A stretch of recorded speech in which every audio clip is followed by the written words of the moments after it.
もう2、3年時間なかったもんな。そうね。だからその喜びとかそういうのはもちろん嬉しいんだけど、何が起こったのかなっていう感じで、本当に勝ったのかなと。寝て悪霊が来てもなんか本当に夢の中にいるような感じで、本当に優勝したんかなっていうのはね、そんな感じだったですよね。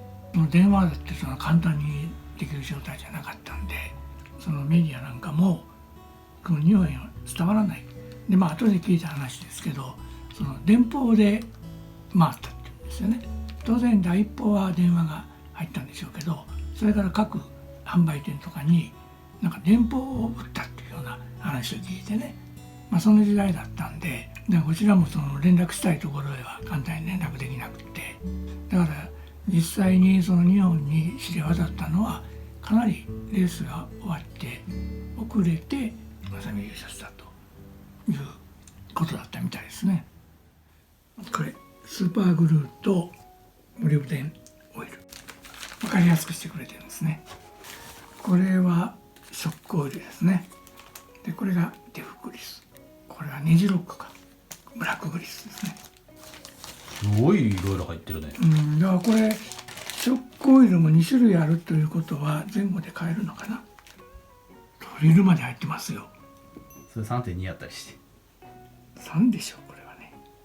親切ですね。これはもう忘れもしない大事なツールです。なんすか。これはね、ユニバーサルを組む時のツール。これが多分この車の一番の難関の場所。ここではまずこのブラックグリスね、まずベアリング、ここにベアリングが入って、これを瞬間止めするんですけれど、多分やらなくてもいけるはずです。というのは全部押さえてしまうんで、ここは本当は瞬間をつけるんですけれど、今はあえてやりません。ダメか。やっぱりダメですね。瞬間止めといた方がいいですね。これで入ってベアリングで押さえられるんで外れることはない。でも作業しやすいんで一応止めておきましょう。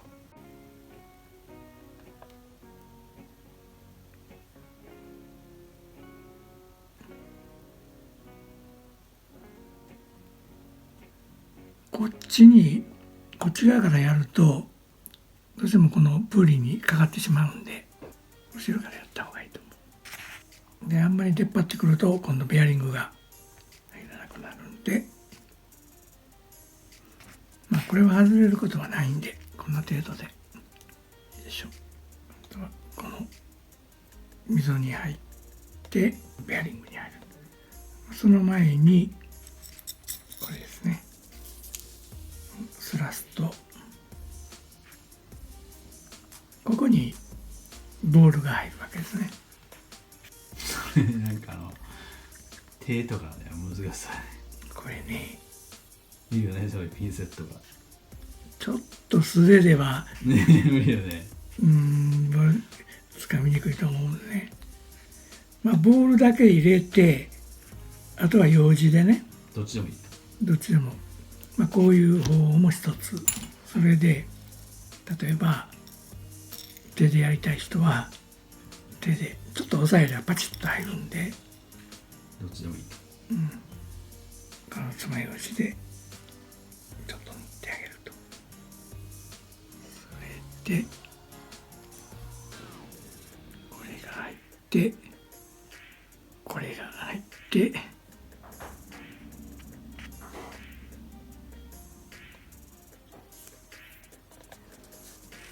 ここで先にベアリング入れた方がやりやすいかもしれないですね。こういう状態で、こっちのベアリングはこうですね。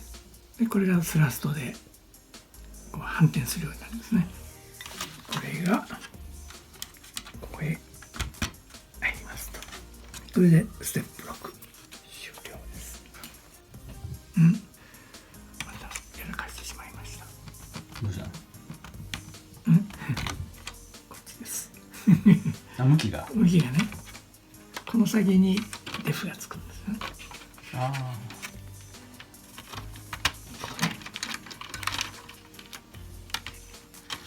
デフなのでしっかり油を抜かないとダメです。このボウルに油がついてるとスリップしてしまうんで、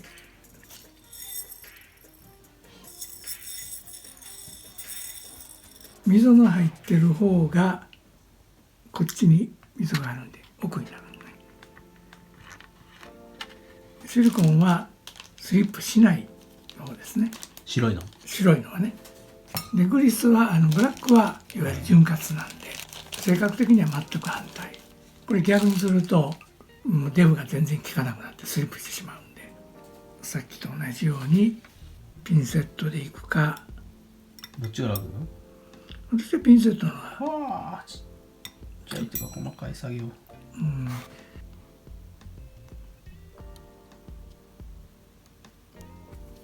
これを瞬間でくっつけろって書いてあるんですけど、これはまず滑ることがないんで瞬間じゃなくて、これを少し塗っておくとこれもスリップ止めになるんで、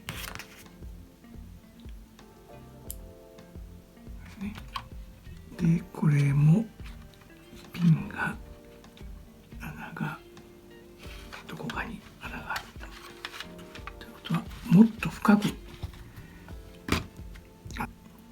このシャフトの穴がこれまでしか出てないということは、これがもっと奥に、こういう時は、しょうがないんでこれでいっぱい出します。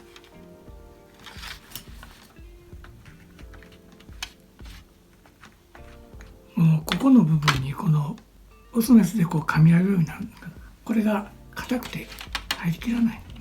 だからこれでちょっとネジで入れてやるとちょっと中に入らないと無理か。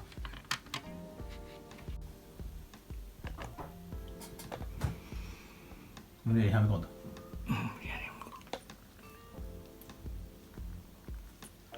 こんないけるね。よいしょ。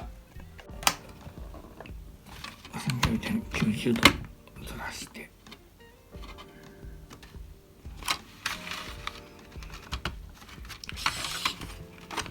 本当は大丈夫。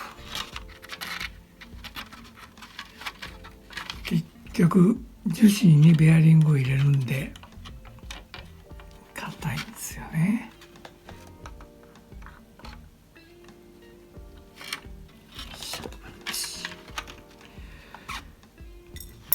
で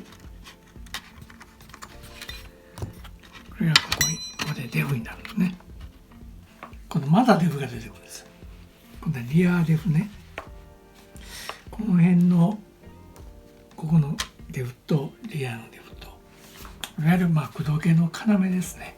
ここからちょっと気合い入れてやんないとできないんで、ちょっと日を改めてやることにしましょう。今日はここまで。やりたいや。はい、リタイです。まだこんだけしかできてる。まあかなりできたね。こんな時間やったけどな。そうですよ。この後部品見て分かるようにね、なんかギアが来て、それでこの車の最大の山、これね、これが問題なんですよ。ユニバーサル？ユニバーサル。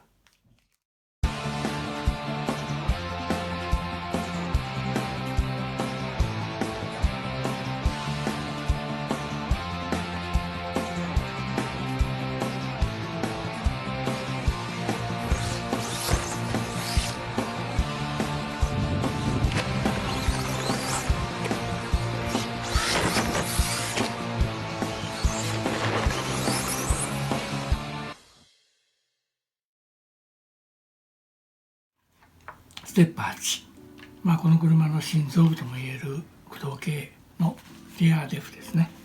一緒に同時進行しますね。片側ずつ入ってるんで、今8にこれだけ入ってます。そして次9ですね。これを組み込みますが、これはデフの部分なので油落とします。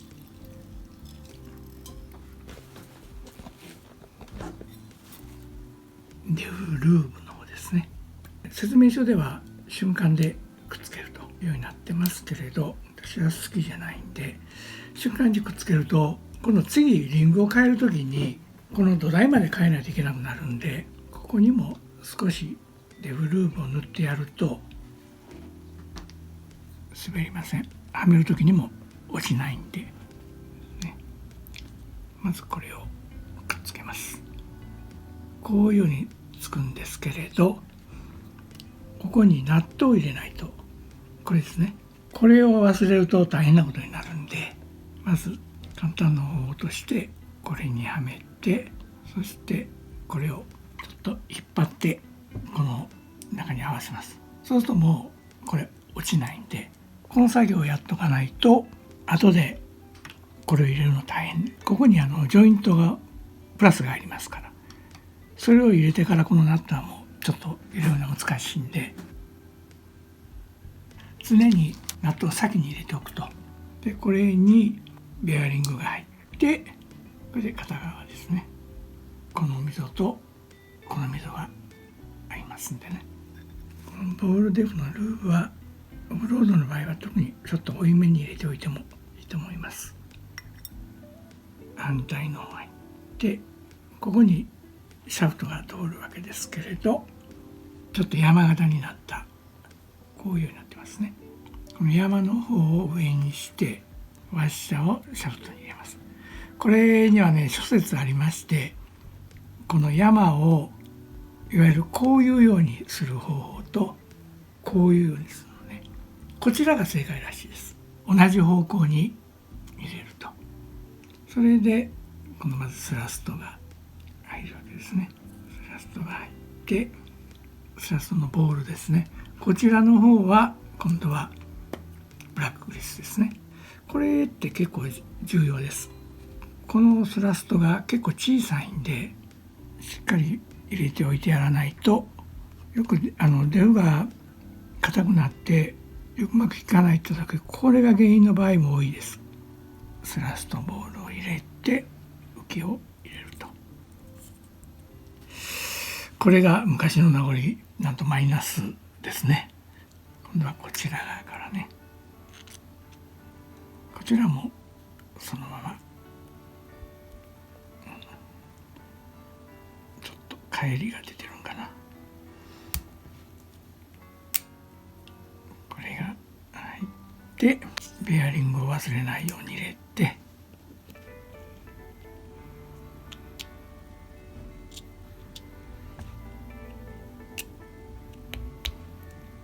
これはマイナスドライバーですね。今ごくあるデフの構造と一緒ですね。だいたいほぼまず一旦いっぱいまで締め込む。これいっぱい締め込んでもスラスが効いてますからデフは曲がる。そしてだいたい4分の1回転90ですね。そのぐらいでいいと思います。そうすると柔らかくなって、これがちょっと独特な3つのプーリがあって、こちらにもデフが入っていて、なおかつこっちもデフがある。これよく見てください。このプーリがみんなこう丸くなってるんですよね。普通こういうベルトのプーリっていうとフランジがつくはずなんですよ。これフランジないわけですよね。ベルトが通る、3本通るわけですよね。これベルト落ちないんかなとご心配するんですけれど、ベルトって不思議なもんで山を登ろうとするんですよね。だからこういう山があってもベルトは真ん中を通ろうとするんで落ちないんですよね。これは面白いですね。ステップ10、ステップ50まではい、ステップ50までのうちのここは10なんで約5分の1、だいぶ進みましたね。10でこれまでが A バッグに入ってた。一旦ちょっとまとめておきます。意味はないんですけど、記念に残しておけばいいと思います。記念に残すか。ゴミ箱捨てない。捨てないです。いつ捨てるの。さあいつか邪魔になった時、私きっとこんな時はいつも必ず残しておくんです。よくユーザーから組み立てを頼まれて、組み立てる時も一応これもちゃんと袋に入れて返すお返しします。まあ一つちゃんとやりましたよという印ですね。この袋にパス残ってませんよと。これ2日目にしてやっと5分の1だけど、できたら感動しそうやね。そう嬉しいと思うね。前もユーザーの人が組んだんですけど、まあ少しずつしかやらなかったんで、結局1週間がかりぐらいで完成しましたね。まあもちろん本気でやれば1日で組み上げないといけないんですけど、バック B 入ってるんですけど、まずこれをやりましょう。これをこの中へ入れるわけですよね。完全な十字になって一本直結してる部分と切れてる部分、これ別にどっちがどっちへ来ても構わないんですけれど、気分的に決めておいた方がいいと思うので、最初にこの直結してる部分をこれを入れます。でまずこちらを差し込むんですけど、これがもうすでに入らないと、この真ん中の部分を挟んでここまでね、これでこっちに半分入った。でこれを最後までできるだけ入れます。でこれをこういうように差し込んで、でこれを持ち上げて押し込む。こう説明書に書いてあるのそれ。ないですね。どう考えてもまあ例でらしく書いてあるんです。結構硬いです。